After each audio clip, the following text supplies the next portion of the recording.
tātou tapuinga sei so ana tātou tuspaia salamu e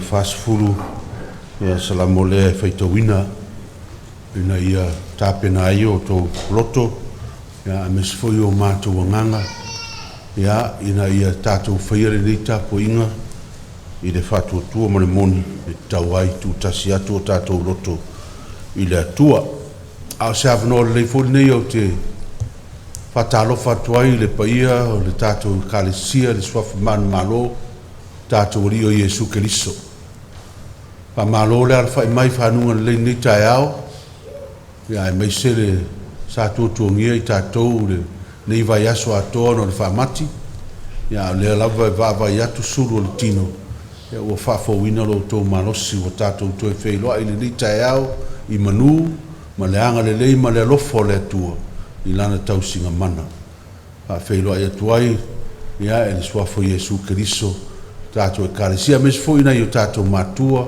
o uome masani o lo tāpo e mai ia i lunga o penga te whailangi le nei tai ao ia vi ia pele atua i lo anga le lei mo i tātou a e silisilane le salamo e fasfulu whai pue whae o le valu la tātou whaitau whaua wa i ai a muia tangata o le whātua tua i le lii ai le whaasanga i e wha maua lunga ma e wale liuane i me pelo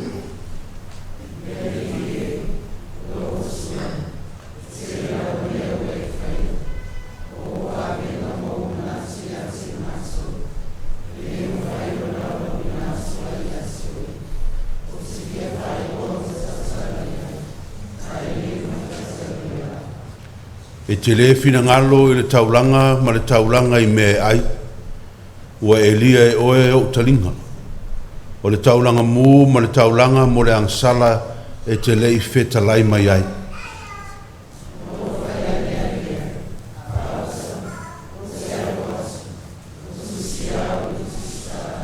pei tau whatasi whau pe valu lo tu ai o te fia e whai lo fina ngalo o lo tonu lava ia te au lau tu la fono na tātou tāpua i le tua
le lielo mātua tua wa uru fale mai lau whanau whatua tua le nei tai ao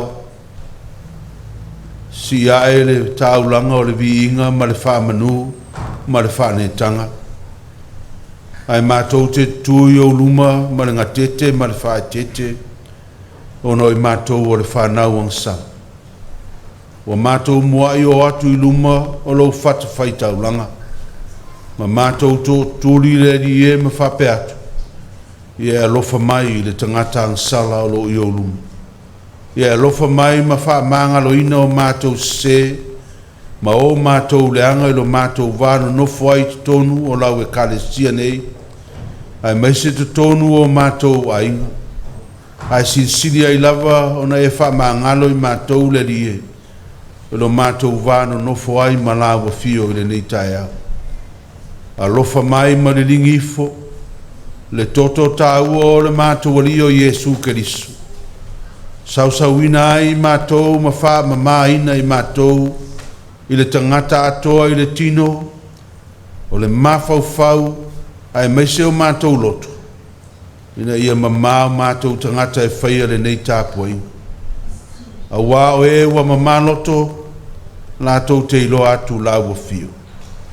Ona mawhai lea o mātou loto wa mamā ona e a fio mai ma e a fio tu mawai. Ma tauto lua ina I mātou le nei wha moe moe. Ma mātou whai ai le nei tāpua inga I le moni ma le wha maon.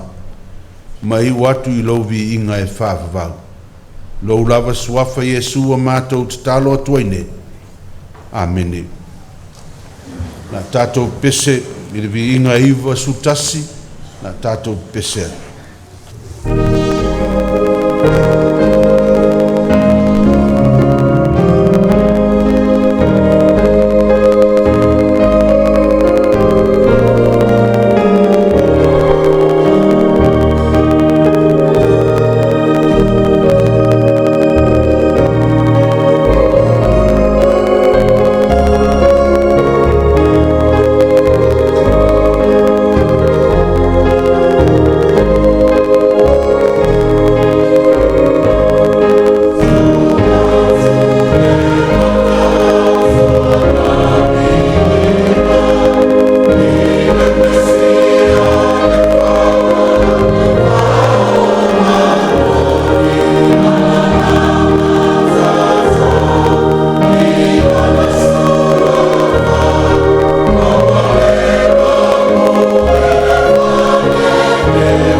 o le whaitawina o le tuspaia, o le tusi wa whiwhiria mo tātou le nei tai au mo mai le whenga inga fōu.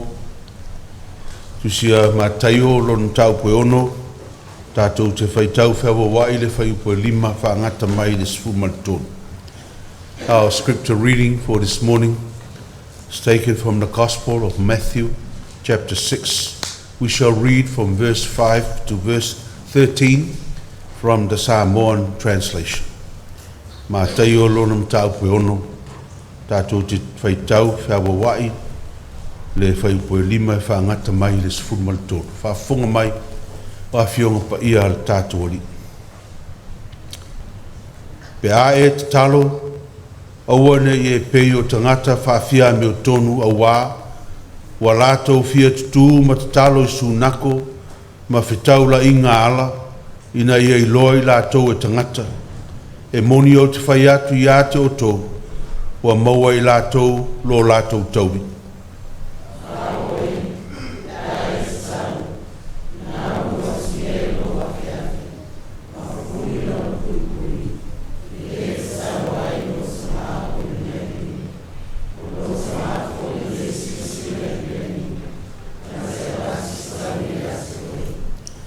A o tō te talo, a ua nei tā utu ia o tō upu, e pei anu ese, a wā whātei lātou o le tele o lātou upu e talia ai I lātou.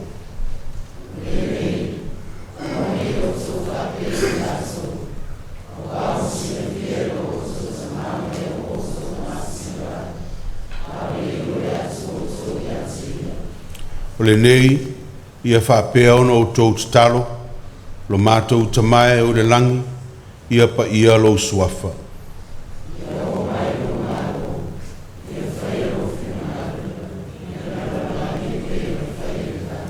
Ia e fo mai a te mātou le aso nei a mātou me ai e te tau male aso.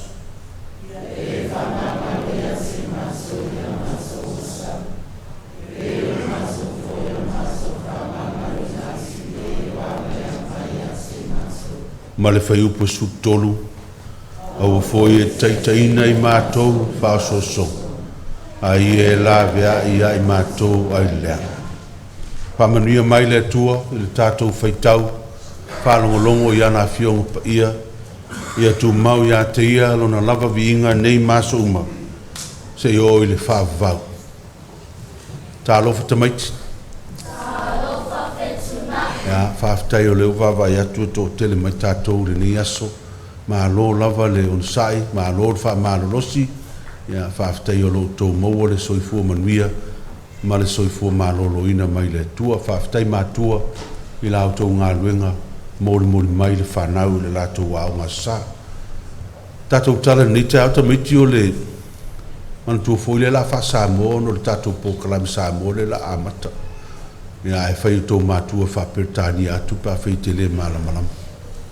O le tātou tala le nei tai au, o le manatu au tū o le nei aso, le tusi whai tau aso le kalesia. Ia whai alo whina ngalo. A le tātou tala le nei tai au, ia e whai tau lava le manatu au tū, whai le whina ngalo le tua. Tala le Tamaiti o se tala saoa, tala mo I antupu. A o mai whai a ongai mālua mperis. Sa iei se tāla inga fōu. Wa māua e ile nuu talangi o mārua lea ngai malai wālele. Lea la ua whaalongo I eile tāla inga fōu lea. E whaila I a fiafi o asfarili, lea fiafi po leono. Ia, o le si a fiafi na, ua o tele ai lātou e o whaalongolongo. O le tamalo Samoa le whaila tāla inga e whaima nanu istaimu. E mana o tangata to call him pastor, o langa title na. Ya, a umala le talai. E ia le me fungo le tau le afiafi o le me tau le altar call. Po le vala au e te sau luma I le lau wha mantunga po le I le e ofo mai lo soifua ma lo wola I le ri. Ya, o le si afiafi. Ya, o leo a le pasta lea po le tangata Tala I lea. Ia mavala au tangata. A whai o e mana e whai whina ngalo le tua o lo teimi nei suma I luma nei whapa I oe. Ia ma langa e whapena. Nanu tamaroa. If you want to do the will of God, this is your time to come forward and fill your cup with the Holy Spirit. Ia, to whasamo forward. A whai oe mana o mia te whai e whina ngalo le tua I e suma I luma nei mala wipe whatumu le nganga o le tua. O tua la le mele I le tau wari. E ia le sita ma tamo le nu. Ia o tama e fiu le vale a istem. O wha oso nei la le sia wari. E anu luma oe talia le vala awa le whai whia. Ia ma wha ofu le leo na lima. E loa eo la na ipu le te leo le te ala tumalipu. Ia ua whai loa le tamala. Lai tau wha asua a wā se tulu. O lai toa umana inu na ian whanu. Tau role whanongolong. Ia ua whono mai nei te malo. a fai e te fia fai ar fina ngalo le tua ia suma i luma nei fa tumla ui Pulega pa ia vai mai ia watu fa pene il tau le watu puno watu lumea watu rota talo lo ia ile fai au Tala ile fa manuia o le tua fa tumla i Pulega pa ia te fai ar fina ngalo le tua ia pa wa to ia nulo olo ile si vai to fai fo mele le foi lau tu ile le lile la foi usau to a mo foi na inu na yan fa ya to sau foi valau ale foi to fa o so la wori ya a fa me se mo no wat me to ya lu fa lu to e mai si me fa malo si ya to fo no me lo foi le ta fa Tala a fai fina ngalo le tua suma ilu nei fa tumla wi Pulega pa ia ya vai mai fai to ela fo de rida pa pe to no li o to no mo so o e fai le na e sau va so lentene a me Tala le tam ia ai o ta ele pu mo lo sau to fa tum mo polisi pula ya Tamaiti ele fa pena fai ngol fina ngalo le tua ele fai fa pena ele se me mana oina la tu le mai to e uma le ol fina ngalo le tua e se le taua God's will le fai la ngol ni aso o le fina ngalo le tua ele se me manatu mama i tatou ai tau tino loa Jesus is your friend and Jesus is your help and Jesus you will do what Jesus said. You are making a contract with him. You are saying to him, I will do this all the time. Don't just say it, but you need to do it. Okay? Ole, fa mo na le la ngol nias, por fa ul talale. Ia tatou loa, a o foi nei tatou e fai fina ngalo le tua. Ia fa tino foi tatou. A fai te mi te manaku te fiwa te talo i le tua. Ma e fa pe atu le tua o le te fai alo fina ngalo. Ai le se metu. No winga na o upu na ia. But you're actually not doing anything for God. If so swani fale o mari yo matua fale. O eto anga fai o mea onga. O eto anga i lea onga. E fie sau lea onga sa. Mea umana i loai. You are doing the will of God. A fai te le fai umana mea te le so swani matua ta pena le fale e te aru e te fao. Then le sa onga te talo i le tue fai lon fina ngalo. Ia e te leo fai. But action speaks louder than our words. Fa pena fo ila le fai o fina ngalo le tua. Tamaiti ya mana tua o to fina ngalo le tua. To te fai e manuia i o to o langa. Ia manuia tele o to whanau. Ia lofa maleanga le lei o le tua. Pese salausu lima la tatou pese ai. Oh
tātou tāro whaftai, ia matu watu nisi o tātou manao lumo le tua, tātou ifo matutalo.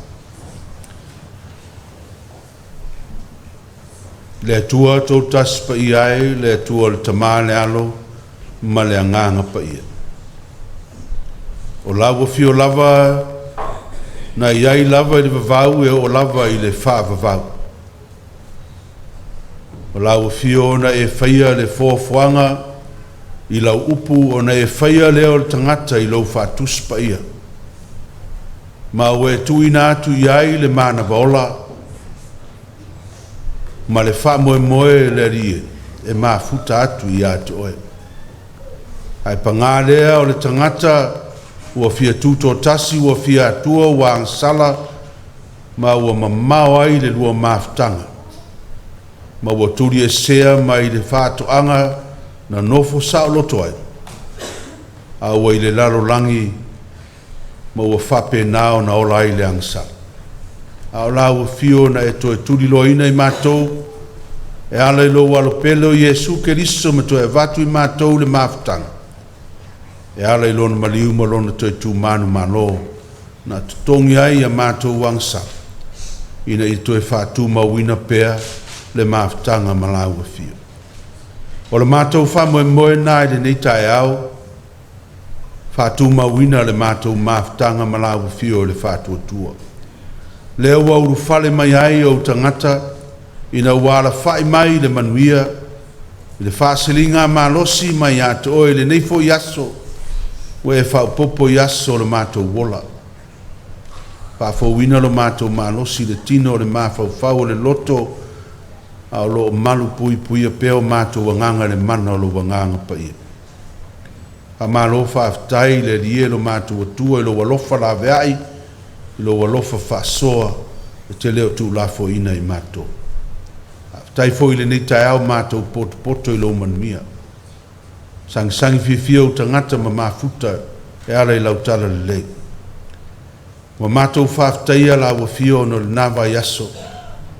Le telo le tuatuangia o i mātou sa iai a mātou tāpenanga i le ngata na i o mātou a inga ma whanau i a lātou wa o onga o wha moe moenga a inga lota i tas. Ia e mese fo i le wha mati sa whea ngai ai ma le kalesia. Le ana i ua nafi le ria le manuia. Na e tali mai lo walofa tu noa tere na wao mea alofa na mātou whaonga inga lo sosia ma lo tamau a inga ele i mawai na whaatino ai le wha moe moe ma ua ta ape ai ma le fia fia ta tonu na maua se vi inga o le atua o la ua fio lo mātou atua i lo mātou wha moe moe ai whaaftai le atua le soifo tau tua ai maise le soifo au au na o tangata le latou le whaalongolongo ti ngā, le latou fia le li e whailo fina ngalo, ma latou mafuta pēr i ato e maile malos sa whaatino i nai le wha moe moe. A malo whaafitai o mātou toe mafuta le nei tai au, whaafowina le malosi a te latou. Whaafitai fo i lautou singa o lo manuia le mātou e kālesia atoa, ai maise nei o mātou a inga o lo tapu ia o mātou whaiva i la lofa maleanga le lei o la wafio. I o mātou wha moe moenga le lei uma sa whea ngai le nawa yasu. Mai se whea au mga aluenga masani i whale whainga aluenga. Whatua inga tausi a mese foina i a mātou whanau. Leo atu ma le toe fo i ane i a lātou wā o onga. Le lawa wa i ule nei vai aso. Le iase taravale o whanongo ina tamā. Na le langa o le fia ma le oli o lo whātumuri ai o mātou whale. Le ngata i leo so sia fo i ma le tamau a inga fo ai le se mea onge ai mātou. Pāwhitai lau whasoa. Lo walofa malo wanga le leima wale tāpe na ina i aua lava ne iai se tasi o lau whanau e mativa pe iai se mea manao ai. A wā o lau wa fio lava e te sa uni ma tāpe na awala e whatau nui na ai wha moe moenga le leima. Pāwhitai fo i le li e malu pui pui o lau e kālesia ai mai se nai whanau wha moe moenga a wāenga taitas o le kālesia. Ai mai se lau puipuinga e nai tangata mātutua o le kalesia o nisi wale mwhai ona mātou toe mafuta.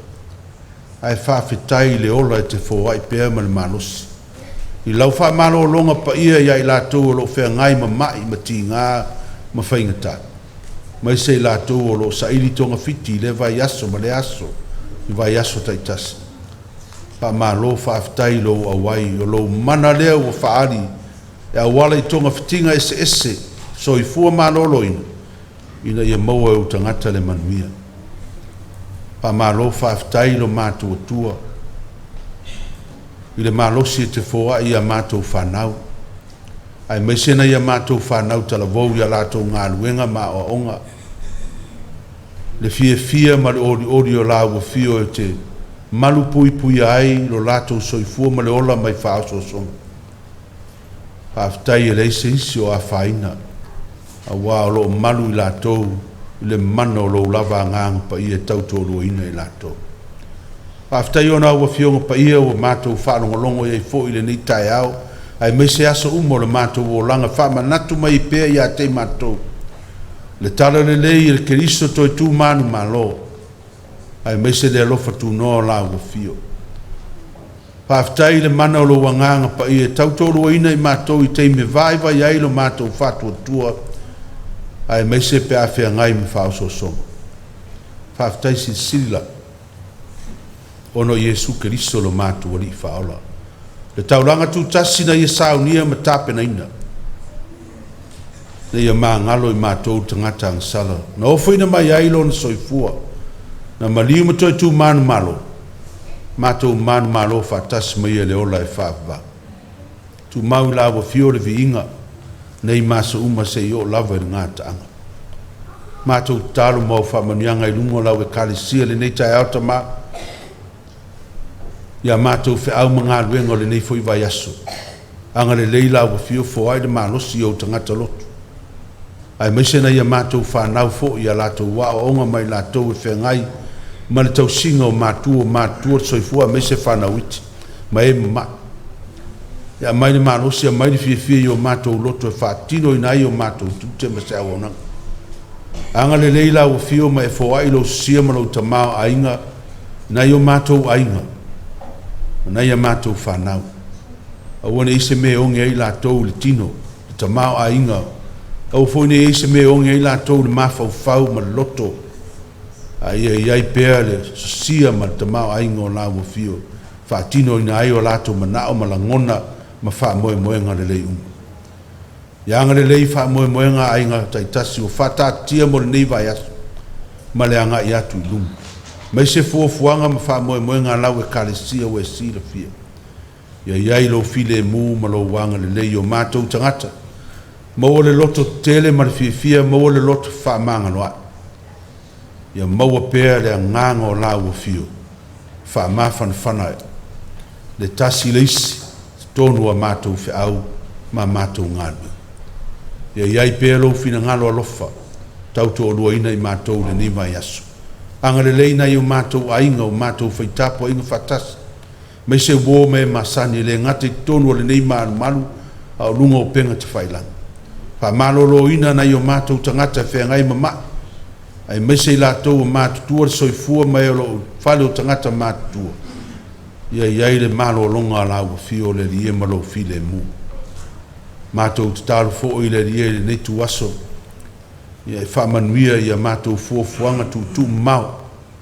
Wa e sila fia wha moenga le lei umo a inga. Ia mai se tangata lava ia mo na wha moenga. Ia iai le lofa tu noa o lau fio. Whapa ia ina i mātou le ni aso. Mo au au mau ngā luenga. Mai se pe a mātou tāri sua whatasi. Ia awai le mana o lo wanganga pa ia tauto rua i mātou ni ia mātou la ngona. Le tā ua o le whaarutanga ne tāpena ina mo i mātou.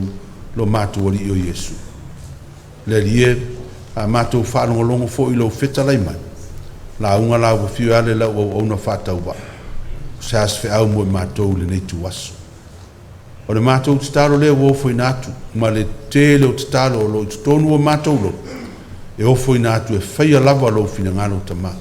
Ai awa so mātou lo. Wala watu i nei mea umar suafo Yesu le na o mai le talo.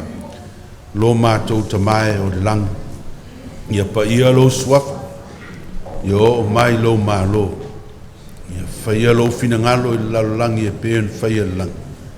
Ia e fōa i mai a te mātou le aso nei a mātou mea ai tau mare aso. Ia e wha mangalo i a te mātou i a mātou o sa. E pēio i mātou fōio na mātou wha mangalo i nātu. Ia e wāanga le anga mai i a te mātou. A ua fōia taitaiina i mātou whaoso song. A i e la vea i a i mātou ai lea. A wā e ou le mālo manmana. A toa marivi inga e wha vaule. Amen. La tātou pese, il pese se la won survalu. Se la won survalu il pese o la tātou pese.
launga i le suafa mamalu o le atua o le tamā le alo ma le agaga paia amene ma ua matua le launga tusa faitauina i le leitaeao ma le feagaiga fou matai o lona taupueono fia faagaina se vaega o le faiupa sefulu faapea ia faia lou finagalo i le lalolangi e pei o na whaia i le langa. Your will be done on earth as it is in heaven. Matthew chapter 6, part of verse 10.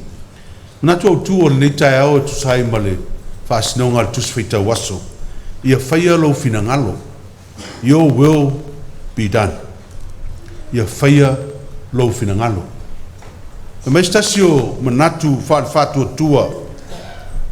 A tātou te talo. I le te talo na awa mai Iesu Keriso le tau o le talo aleri. E tolu lava talo sanga po ni mana o ngā tau o lo whaat tau ma wha o ngā tonu ina ile tu e talo lea. There are 3 petitions in the Lord's Prayer that are centered on God. Mua o le whai upu o le whai upunga lo mātou tamai le langi ia pa ia lo swafa o lau mo li mau le nā ua na o le atua e tō tasi e a ngā i ai lau te talo. God is the only one we pray to when we say, Our Father in heaven, hallowed be thy name. O lona rua e iai le por kalame le atua o whata tia mo le lumanai. I teimi uma tātou te talo ai ia o mai lo malo. Thy kingdom come is God's program for us in the future. O lona tonu, o le whamoe moe le atua mo tangata whatua tua ma le lalolangi. Le tātia i le whaapunga lea. Ia whaia lo fina ngalo, i le lalolangi e peo na whaia le langi. Thy will be done on earth as it is in heaven. It's God's purpose for his people, for the world. O le mea moni lava, wa tātou māsani le nei whaapunga, ia whaia lo fina ngalo. Ma ua avea le tātou māsani, ua avea ile nei whaapunga, ua nao se whaapunga na o na whaaleo ina, ai ua tātou le la ngona ina lo na winga, ma lona tāua na mafua ai o na tua Iesu Keriso, i te tonu o le tatalo na ia hawa mai ai tātou. Ale mea siri o na lelele, o le toa tele o tātou e ngana ina le neifu ai tau, ia o mai, ia whaia lo finangaro. Ai lātou te le whaia le finangaro le tua, ai whai lava o lātou loto. E tau Iesu i lātou nei e whaia le mea lea. Ma Iesu o le au whaafia me o tonu. They are hypocrites. Unfortunately, too many of us, when we say thy will be done, and yet we have no idea what God's will is.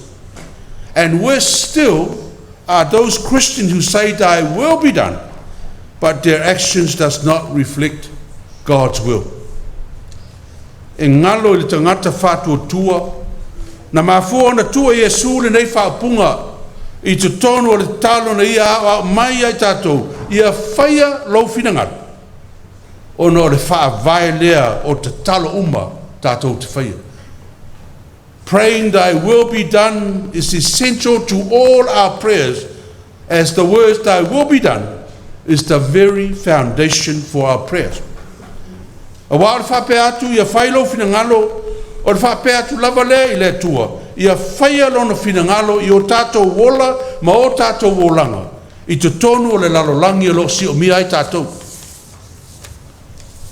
Ai le o le tatalo e pei o le māsani a isi o tātou.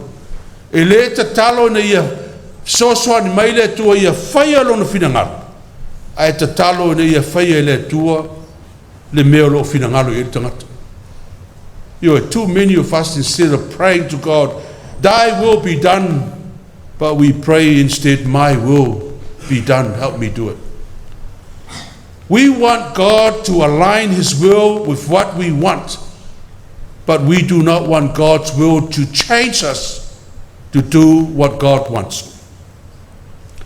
E ringa ngana eleni, o le whaapunga lea ia whaia lo finangalo.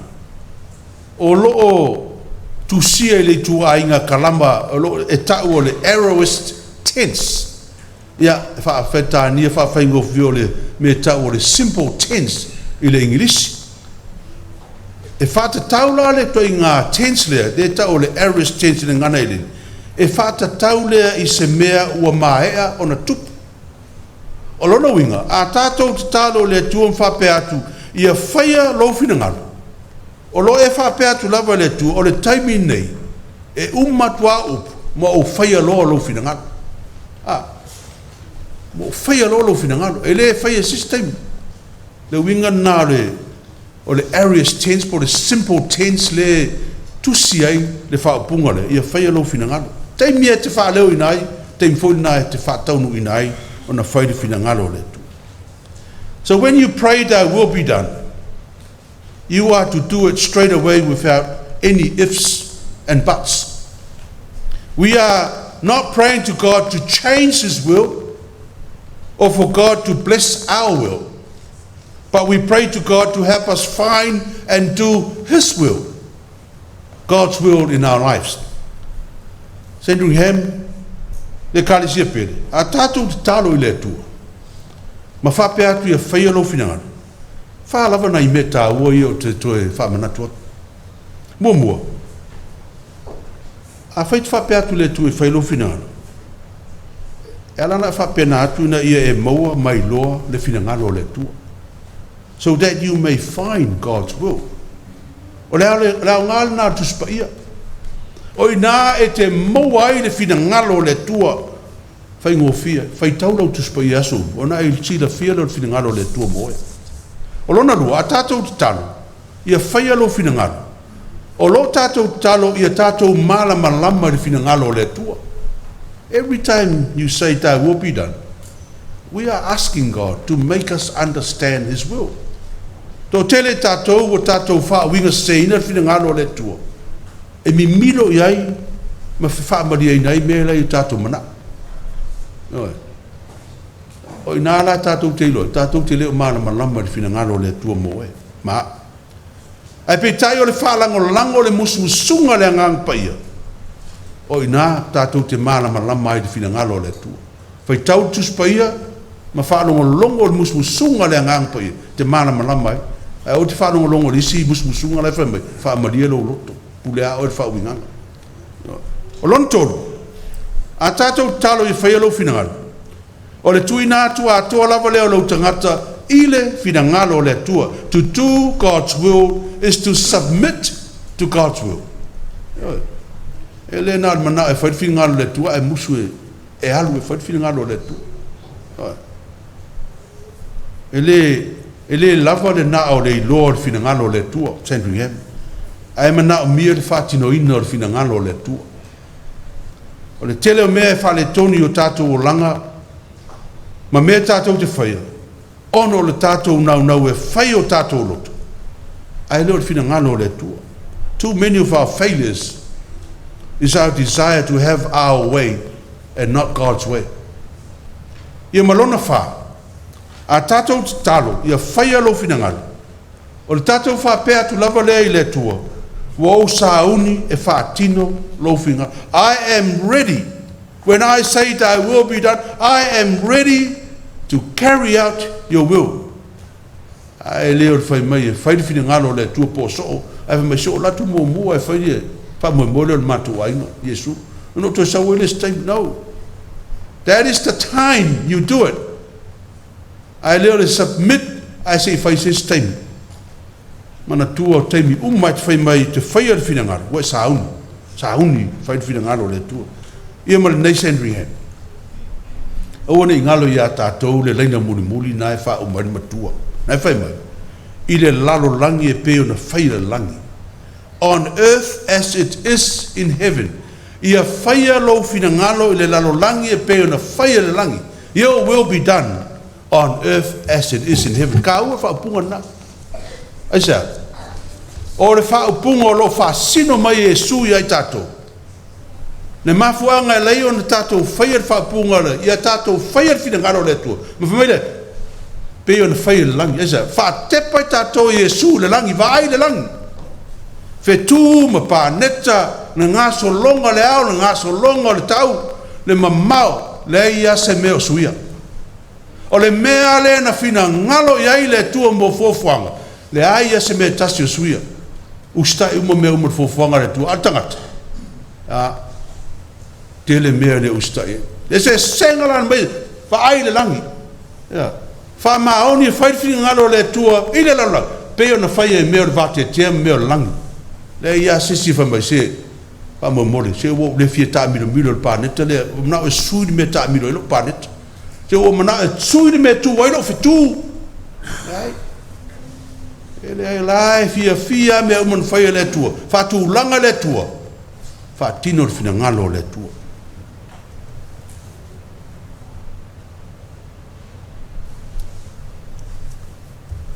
Ele lava se vai ngol langi. O nofo ma fai atu le tua. Ma tu le fai lo fina ngalo. Le lai fa sino mai tatou fa winga ngalo fa pungu bulna. Ai fai mai. Ile la lo langi e pe on fai le langi. Fai fina ngalo le tua pe on fai me lai fai le langi. E o lava le langi. Tatou te le lo le fa mo le langi.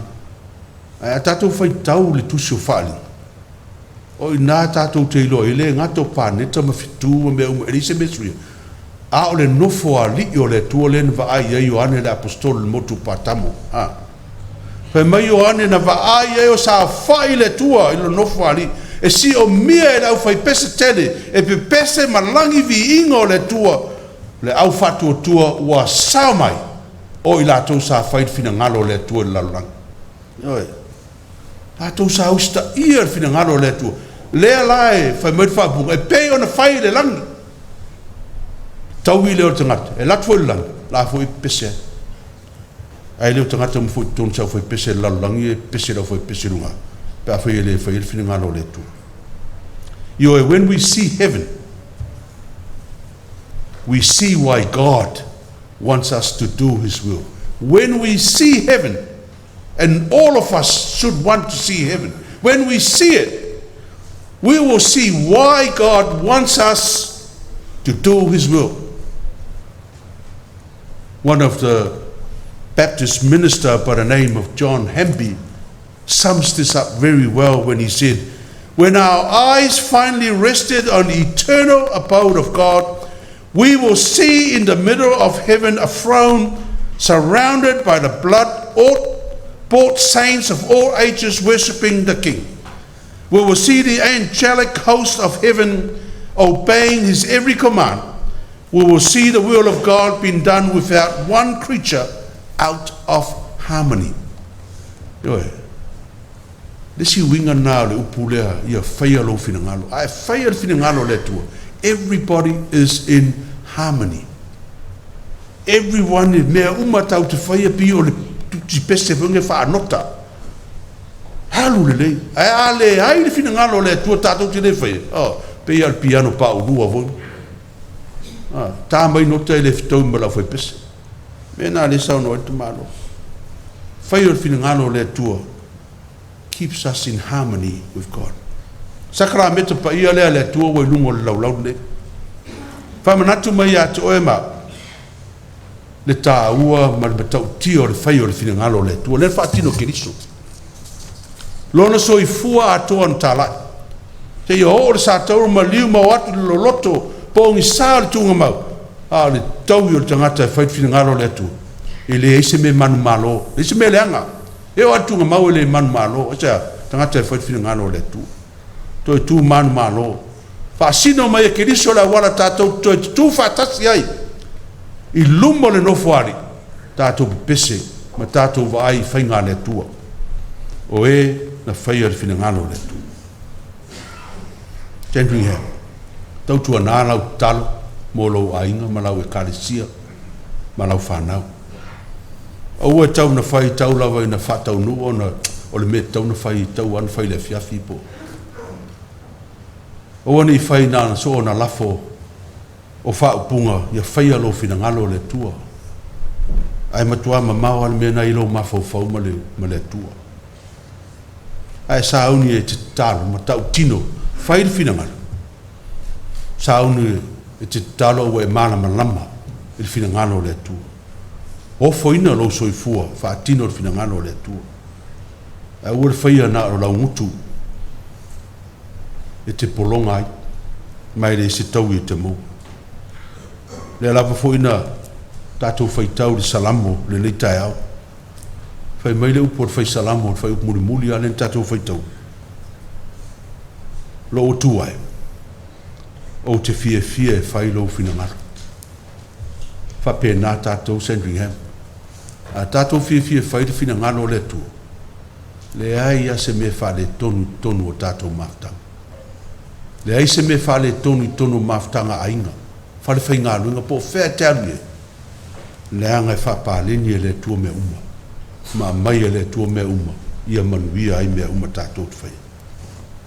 Ai a tātou Sandringham. Tātou pese se lau varsful. Se lau varsful pese tātou te pese. O le au ina ai ma tātou taulanga. Whamamot.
Yesu Keriso e lo mātua li o lo lava fina ngalo, mātou te nau e whaia pēr.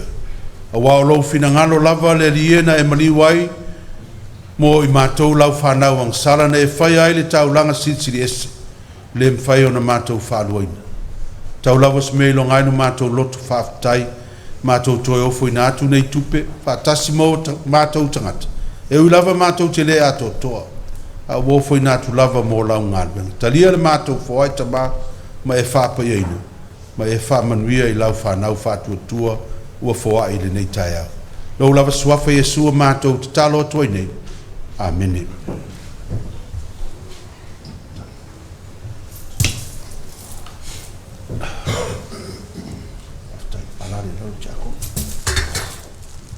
O le sauninga o le whamantunga. O usu pe leo na le li. Pa latalata mai le la aipa ia.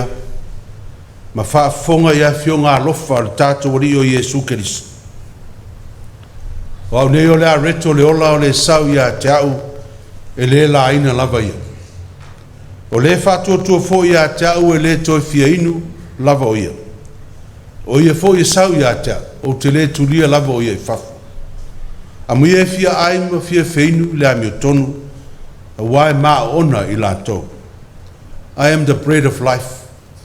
Whoever comes to me will never be hungry, and whoever believes in me will never be thirsty.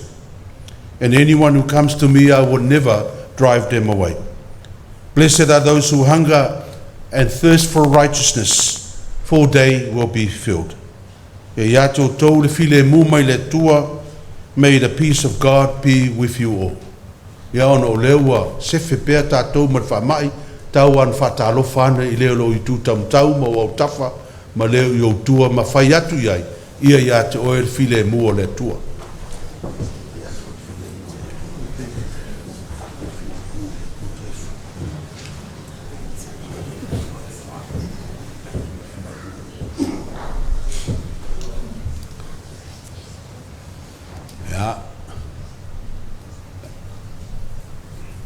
O le a tātou te talo. O matua ona mea lava matau ona mātou tū atu le whaafatai la ua fio. Le CCCS le atua e whaavavau. Le nwhai al tangata i lau lava whaatusa maua e alofa muti vale i mea umana e whai. A le mea CCCS wa alai ona mātou vi atu i la ua fio. Ua toi tū mai mana malo le mātou wali o Jesu Keristo na ie uoti. O le wo foi natu e fai matau langa mo matou ma wa aveseina ia ang sala uma lang o fa o matia foi le malosi o le oti lo na lava maliu ma o foi na mai e ia le ola foi lo to tu man malo o matou wo le atu i lava fiu tama ma le loto ma walalo e tu sai malo finangalo ina ia matou langona mautino lo fa tasi mai malo lo fatuno au ina ifo Lou lava nganga po ye lunga ya te matou. Malunga o me alofo le areto ma le waina. Ina ia matou au wai whatasi le tino ma le toto le matou wali o Jesu Keristo. Au matou a ai ma feinu whatasi. Ia velo matou ma futa whatasi a Keristo. Ma ala matou te tupua e ai ma le alofa ma le loto katasi a te ia. O le wa vea mao ma o tau na vi ia. Patasi malau o fio le tama male anganga pa ia. Nei se yo o le whaavavau lava. Amen. Le lava po. Na whaala teina ai lo tātou wali o Jesu Keristo. Na i tango ai le areto o whaaftai. Pe o na umo on tātou whaaftai ai nei. O na ia tofi ai lea ma whape ato. O lo tino le nei. O tofi mo o tō. I o tau whaira nei mea mwhamantunga i ata.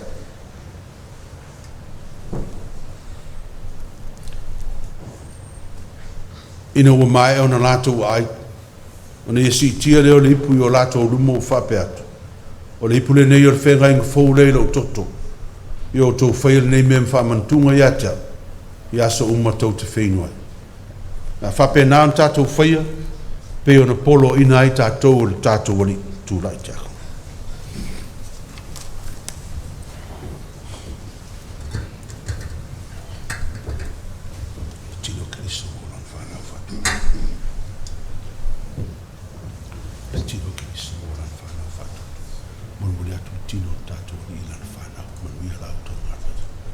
A maua le areto ta ofisi o tātou talia whatas.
Take and eat.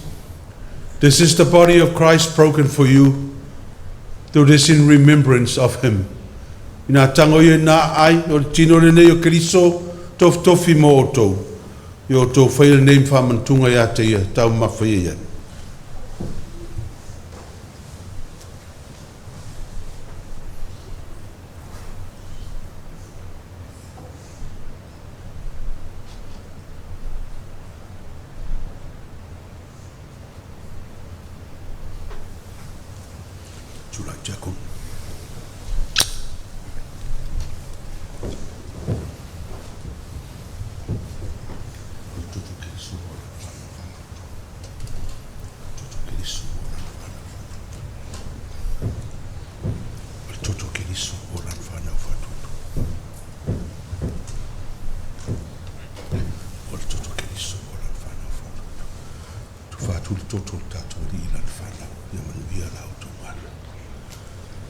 Maua le wena tāwhisi o tātou taria whatas.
This cup is the new covenant in the blood of our Lord Jesus Christ, which was shed for the forgiveness of sin. O le pule nei o le whenga inga fau le toto le tātou ali o Iesu Keriso, whamalinga mo le whamangaloina o angsala. Le tātou whaile nei mea whamantunga ia te ia, nā whenuia iai.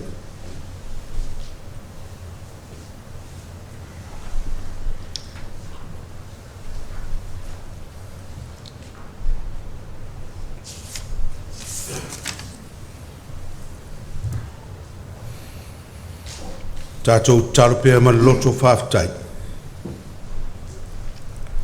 Le tamalo whae, e vi ai o mātou loto whāwho i atu le whāwhitai i atu oe. Tusa marau fōa i mai a tei mātou tangata salo le manu i siri. Le au mai leo i mātou le māwhtanga marau walo pele o Iesu Keriso. O ia nei tu atu e maliu mo i mātou. O ia fo i wa e toi fo ai mai ia te mātou. Ina i whanga ina i mātou le ola fo. Mātou wole atu, so soani mai. Nei ngala ia i mātou nei mea lofa, o le areto ma le waina. Ia mātou tau awena pē ia tu sia i papo mātou loto. Whai ona mātou tutupua e le whātua tua, ma fua mai ni ngā luenga le lei. Ma ola i lovi inga e o atu le whāwau. E ala ia Iesu Keriso le mātou ali. Amen. Tātou pese tolsu lima le pese la tātou pese tu la chako.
tule nganga whaftai tele le tātou kalesia le nei tai au, mo le tātou tāpo inga, mai se le tātou whaamantunga.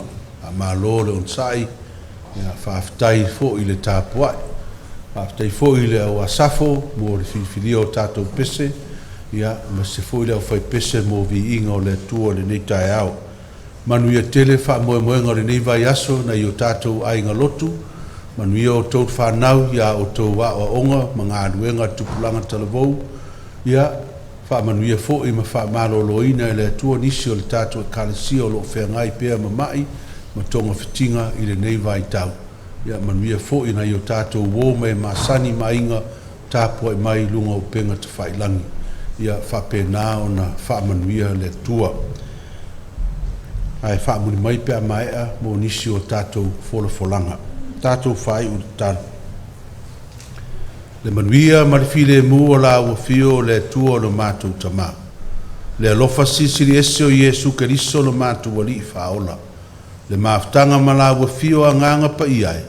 Ia ilunga lea o le nei e kālesia ma lau whanau whatua tua i le laulangi atoa nei māsa uma. Eo o le whaavau lava. Amen.